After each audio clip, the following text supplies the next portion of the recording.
What's up, dogs? It's Nyctopluvo back with the recent games pickup. Joining me is my friend Drew. Say hello. And yeah, we picked up some games. Here we go. Let's talk about Tetris first because we bought a lot of those. We did buy a lot of Tetris. I just bought Tetris Worlds, and it's pretty much standard Tetris, but there's like kind of like a story thing going on, where like, how would you explain it? Like there's like, they're like mining planets, I think. Yeah, there's like a galactic conquest type deal going on. The Tetronimals are alive and they're actually characters. It's kind of weird because like I played the story a little bit, and they don't really have a lot of like cutscenes to go with the story. It's just like regular Tetris. They just threw a story in because why not? It'll always be Tetris. Did you bought a couple Tetris related things? I did buy a couple of Tetris related things. I have Tetris 2, which I had never heard of. Had you ever heard of Tetris 2? Nope. I had never heard of Tetris 2. I did some research because seeing as it's an SNES copy, seeing as it's a boxed SNES copy, it comes with all the goodies that you'd expect from an in-box copy of Tetris. And apparently there are special blocks that trigger special reactions if you complete them. So it's your standard kind of update of a normal puzzle game. So that's interesting. Some new mechanics going on there. I also, while we were out, I picked up Tetris Plus for the PS1 on Michael's recommendation. Yeah, I recommended it because like in this Tetris, you can see they got this little dude here, and there's like a mode where like you're trying not to get him to hit these spikes on the top of the map, so you're trying to keep like your Tetris blocks down real low, because if he gets to the top of the map, he dies, and you don't want that. So I mean, it's regular Tetris with that, so it's pretty fun. Right on, I'm into it. I'm gonna hold my last Tetris thing for last. Okay. I think we should probably talk about Mad World next. Mad World next? Because I bought his Mad World for him in the last one. I mentioned it briefly. He could probably talk more about Mad World than I can, but... Not really. No? But, I mean, he paid it back, but he also gave me this copy. My old copy. And yeah, like, it from what I understand, it's like it's a game show with an interesting art style, like a deathmatch thing. It's a cel-shaded black and white. Only color in the game is red, and that's for blood. And yeah, it's an old Sega beat 'em up for the Wii, and I've heard it's a very good time. So yeah, I'm looking forward to it. And with that, he didn't give me this game. I already had this game, but it's Kirby Air Ride. He gave me his case because he had the case and not the game, but I had the game and a shitty case. I had a case like this Mad World case. It's kind of funny. He gave me like a good case and then gave me another shitty one. But yeah, now I got a nice case for Kirby Air Ride. And with that, I feel kind of bad because you paid me back and then you gave me a game and a game case. So I'm going to give you Glover. Well, I appreciate it. I've never owned Glover. I'm looking forward to Glover. Michael won't shut up about Glover. Michael loves this game. So. Well, I used to really like it as a kid. I've never beaten it. What do you understand of Glover? Like what? I've played Glover. Like, explain it. I want to hear you explain it. So you play as Glover. You can see his name is Glover. I'm sure like Michael's talked about it before. He is a glove. I don't think I've ever talked about it on the channel. That's surprising. On the channel, at least. So I might do a video at some point. You play as Glover, and you can walk around as Glover, and it's reminiscent, at least in the beginning areas, it's reminiscent of Super Mario 64. It controls similar to Super Mario 64. It's a 3D platformer, and he runs around on his feet, or on his two fingers like that. But then the core mechanic of Glover is that there's a ball that you carry around, and you push the ball around. I feel like I didn't talk to you about Glover that much, and I'm surprised how much you know about it. I've played Glover. But, like, I remember there's a lot of cheat codes in the game, and I used to use them a lot, like, where you could, like, change the ball and stuff like that. And the cool thing is there's, like, a chicken in the game on a swing, and he does, like, these sound effects that are the cheat code sound effects, so if you pay close enough attention, you can, like, figure them out. But the story of the game is there's a wizard in a tower, and he has, like, 2 gloves, and he drops one into, like, this... Yeah, he drops one into, like, this cauldron, and then the other one falls out the window, which is Glover. And, like, I guess, like, he like destroys the land or something like that, and you have to go around collecting crystal balls from like all the areas and bring them back to the tower to like bring like vegetation back to the land because it's destroyed. But like the glove that falls in the pot is like his evil brother. It's like a burnt glove. And he's the main antagonist for the game. Yeah. I think I'll go next, and then you can go because we've been mostly talking about other games we have together. Yeah. Next, I bought Wacked, which I'm a little bit disappointed with, but I might keep it around because it's kind of it might be a fun game to play for like a bad game video, but like it's like a game show, and you have like all these like interesting looking characters going on, but like it's kind of like a deathmatch thing, which I was kind of upset about, and like. I mean, the cutscenes are pretty interesting to watch, but the gameplay is not really there. It's a showpiece. You can put that up on a shelf, and people are going to ask you what it is because there's no. And then I'll tell them it's bad, but we'll play it anyway because it's bad. It definitely would have worked better as a traditional party game with mini games and like a core game behind it, but yeah, it isn't. So go ahead, take your pick. So this one I'm particularly excited for. I've seen Michael talk about it before, but Metroid Prime on the GameCube. But this is a different version. Yes, this is version, I guess you could say. This is a later version. By my estimate, it would probably be slightly less collectible, but it actually comes with a second disc. I think it's pretty cool. It is cool. I enjoy it. It comes with a second disc for Metroid Prime Echoes, and it is a bonus disc that contains... I don't believe it's a playable demo, but I know there are trailers and like a gallery for Metroid Prime Echoes. So it was kind of... it was done as a promotional, probably a re-release of Metroid Prime in an attempt to raise awareness for Echoes coming out because high-budget I think games. it's a cool version to have. It's really interesting. I like it. I'm looking forward to it. Also, it links to Metroid Fusion somehow. I don't know how that factors into the equation, but I do have Metroid Fusion, so I'll be checking that out. All right, sweet. Next, I've been on a really good puzzle game kick. So I bought like a couple puzzle games, and I bought two of these games. I bought Super Bust-A-Move and Bust-A-Move Bash, and I'll show you Bust-A-Move Bash's case first because it's a little bit more boring. It's like a Wii game. It's up to 8 players. It's Bust-A-Move is like the game where like I'm sure you've seen it where like there's like bubbles and stuff on screen. It's like match 3, and you can bounce the bubbles off the walls. But I really enjoyed the Super Bust-A-Move case, and I think Drew does too. I wasn't on board at first, but it's great. Look at that. Again, another showpiece. It definitely does not disappoint. And unlike Whack, this one's a really good game. Yeah, And the thing I haven't played Bash yet, but I played Super Bust-A-Move. And the thing I like about this one is there's like 3 characters on screen. One person that like loads the ball into like this cannon thing. 2 people that like aim it. And, like, the 2 people that aim it with the character I was playing as, if you lose, they just start fighting in a scrap bubble. Yeah, there's a lot of and it was really fun. Cute animation. I'm looking forward to playing Bust-A-Move Bash, too, because, like, this is 8-player, but it has, like, a co-op thing going on there where, like, you're all on the same screen shooting bubbles. You can look at that real quick. Okay. So it's like you're working towards the same goal. And that's actually really interesting, because it looks like to play 8-player, you have 4 people with Wiimotes and 4 people with nunchucks. Yep. And that's how it's played. Or I think it supports like the Pro controller. Yeah, as well, the Pro controller. Or the Classic. Which I don't really like that controller, but you can use it. I like the Classic. I like the Pro. I don't like the Classic that much. I should probably talk about mine too then. Yeah. So up again on Michael's recommendation, I picked up Super Bubble Pop, and I found it on the Game Boy. I did a video on this semi recently. And I feel kind of bad because like the recent game pickup where I picked up this game, I didn't play it yet, and then I played and realized it was awesome, and I sold it. But I mean, there's a video you can watch on my channel about it. This is the first game in a really long time that's given me an adrenaline rush, and now I have this on the go. It's in a nice box, and I can play it on my break at work, and it's great. Yeah, right on. And what do you played it a little bit? I played it briefly with you. My main issue with it was because I'm colorblind. Oh yeah, which I wish I found out before I made the video, but there's this cool thing. I was looking for a colorblind mode for you, and you could change the balls to like different patterns. Like I think the one we went with was like a card thing, where it was like Jack, King, Ace kind of thing. It was the suits of the cards. So that was pretty cool. Yeah, you can just have them so they have symbols on them, so colors don't matter at all. And I'm a big fan.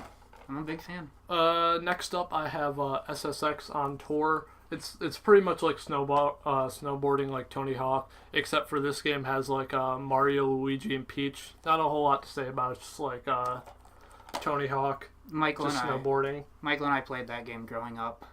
with one of our mutual friends. So it was a nice thing to see him pick up. Yeah, it wasn't terribly expensive, so I was like, why not? It's what this is all about, rekindling old memories, right? Yep.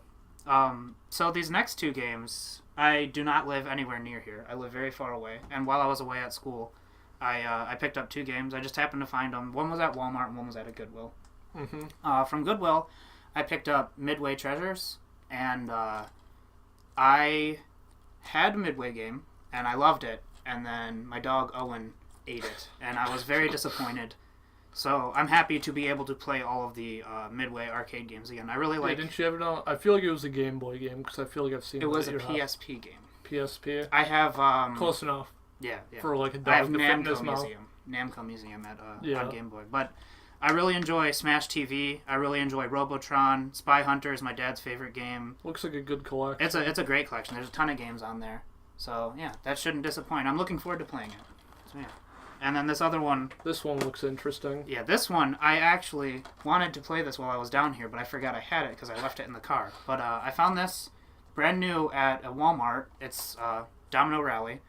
And it is a racing game, I believe, where you run... Is it like foot racing? It's foot racing, but you run on top of dominoes, and they topple as you go, and you can like break people's domino stacks and stuff. So it's like I don't know what game this reminds me of, but the art style reminds me of Mr. Domino.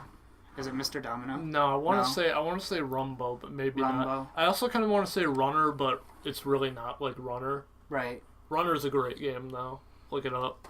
But yeah, it looks like a racing puzzle game, and I think it's going to be great. It's only 2 players apparently. I thought it was 4, but it's only 2. So yeah, we'll have to play that sometime. This next game I picked up on Drew's recommendation, even though I know this game, everybody knows this game. It's the original Metal Gear Solid. And I don't know why I haven't played this game. I'm going to have to play it for a video recently. But, like, I really like the Splinter Cell games. And to my knowledge, this is, like, Splinter Cell, but, like, more ridiculous because, you know, Snake hides in a box. And, yeah, going to look forward to playing this on some video soon. Your healthy dosage of dumb Japanese bullshit, which I very much enjoy. I value that in a game quite a bit.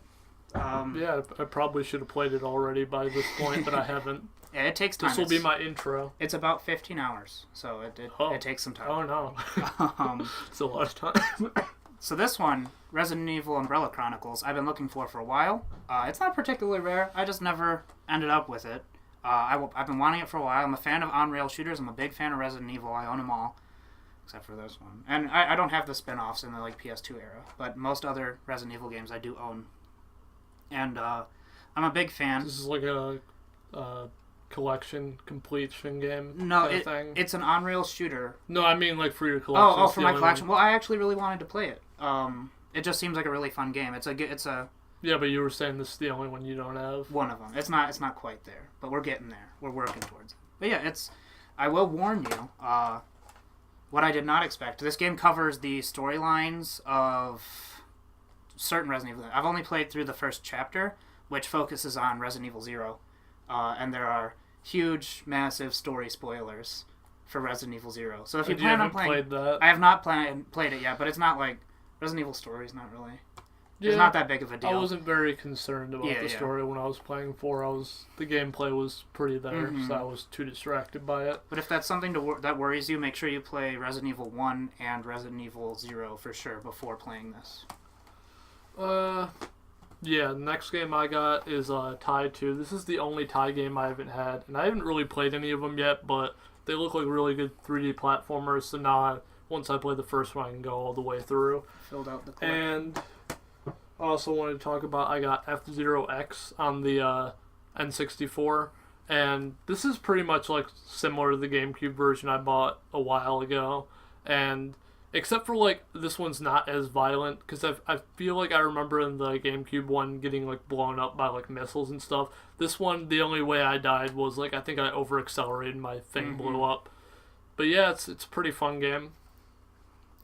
So a little bit of a story with this one, not super exciting, but I did go to GameStop the other day to shop for a friend's birthday, and I found this game, which I had when I was younger, I very much enjoyed, but in my ignorant youth, I sold, and I regretted selling it. I think I have a couple games like that. Yeah. I think I have one over here. I'll talk about that one next. But yeah, that's a good game. But yeah, so I just recently picked Super Mario Galaxy back up at GameStop. Stickers are still on it because I literally just picked it up, but I think 2 days ago.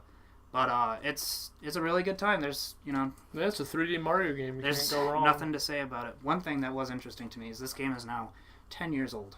It is a decade old, and that's incredible. Yeah, it's a pretty old game. And as I was saying, games that I sold that I shouldn't have. I got Ghostbusters on the Wii, and I don't remember a whole lot from this game. I just remember like the catching ghosts was really fun and whatnot. We played it co-op. We played it together. I barely remember any of it. I don't remember the story and whatnot. I just remember being in like the hotel scene from like the movie and catching like Slimer. That's the most I remember from it. But yeah, it's a pretty good game from my memory. I'm gonna have to go back and play it. Well, recently I've been hearing a lot of people talk about it, actually. Was it bad? No, actually, I was surprised. I was about to get upset. No, I was surprised because a lot of people like it, and they say it's better than the PS3 Xbox game that came out. I really, really enjoy the PS3 game. Mm-hmm. I wanted to get it on Steam, but I never ended up doing it.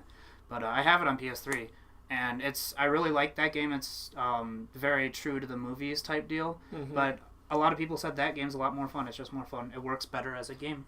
So that's yeah. exciting. I feel like it might be better without the motion controls, and I've seen this game a lot on like the Xbox 360 and PlayStation 3, but I was like, I gotta get on the Wii because nostalgia's sake. Mm-hmm.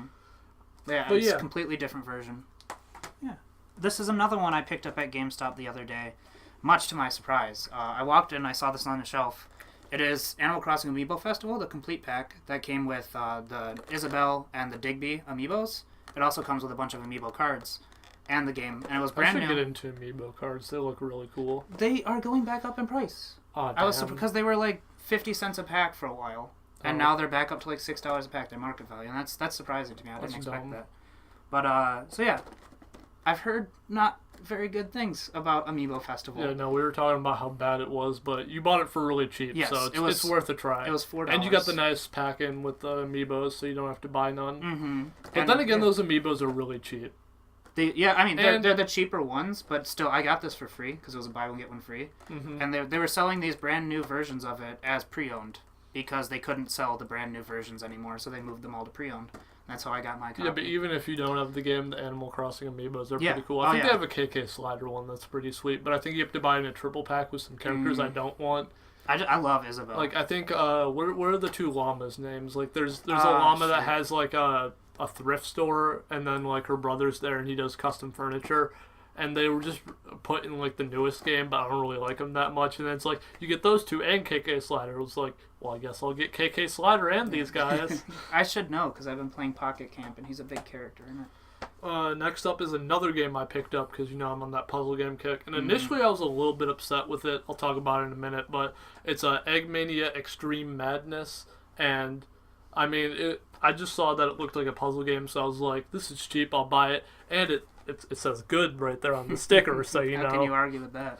But like, it's like, imagine Tetris, but like instead of building, like clearing blocks off the screen, you're putting blocks on the screen to build your way up, and you're like these little egg people, and you're like trying to climb up the map to like jump on like this, what was it, like a balloon floating thing? Yeah, it's a hot air balloon. Like a hot air balloon. You're trying to jump on that, but like it's like kind of physics based. So like you're building up these towers, but if they're not stable, they'll fall.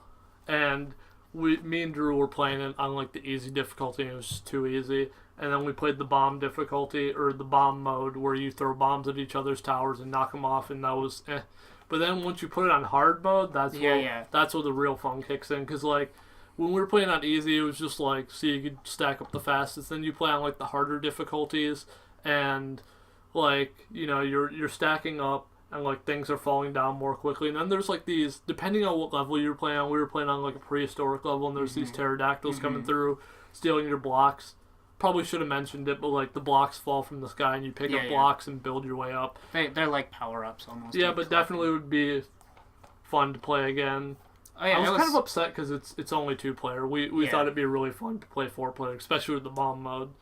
But after we started to get into it, at first it seemed really clunky and kind of weird, but after we started to get into it, it was a surprising amount of fun. It was a lot of fun. Yeah, like once we put it on the hard difficulty. Right. If you put it on easy, it's not really that fun. I would definitely want to play it again. Coming home again, I would definitely play it again.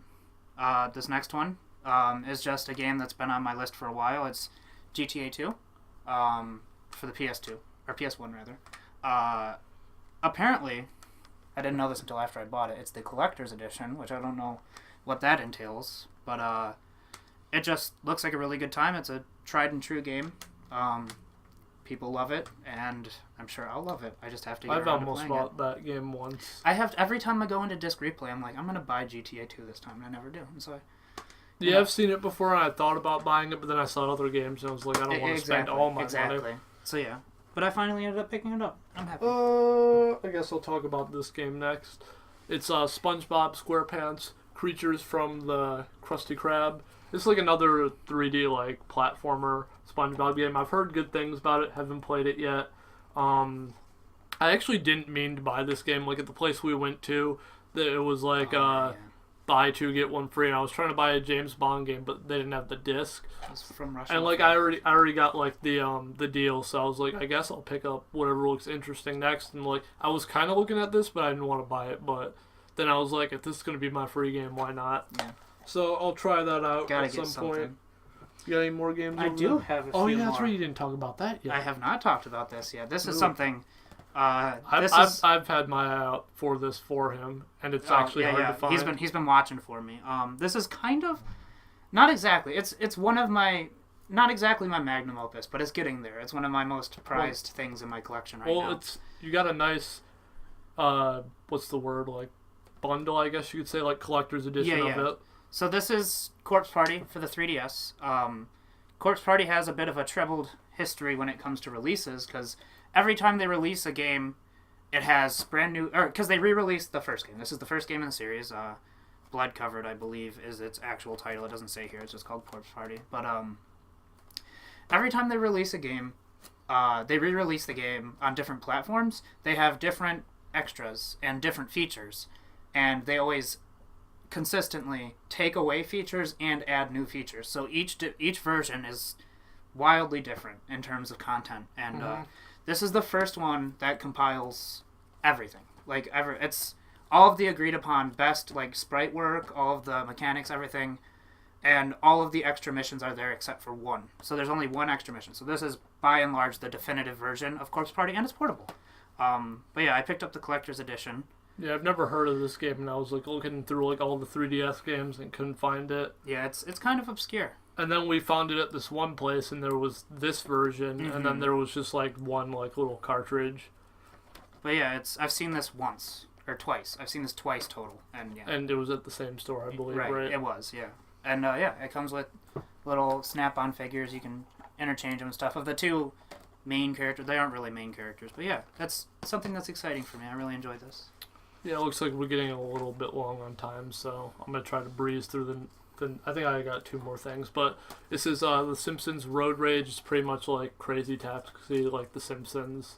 So yeah, it should be a good time. And lastly, I bought this really nice Switch Splatoon case.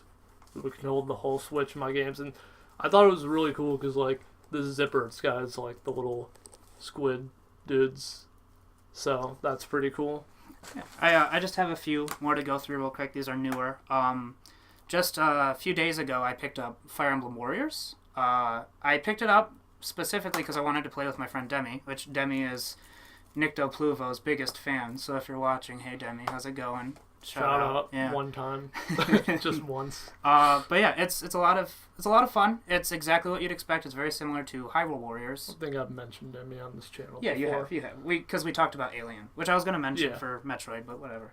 Yeah, we talked about Alien. But yeah, has all of the quirky charm you'd expect from a Dynasty Warriors game. It's not super polished, but it wouldn't be the same. I'd like to play this game. We'll have to play it at some point. I would totally be down for it. But it would not be the same if it was super polished, you know. Then stuff I just picked up on Black Friday sales very recently were Dragon Ball Xenoverse 2 for the Switch, and the other Tetris game that I wasn't going to talk about is Puyo Pop Tetris for the Switch, which I've had my eyes on Puyo Pop Tetris for the Switch, but I've had my eyes on it too.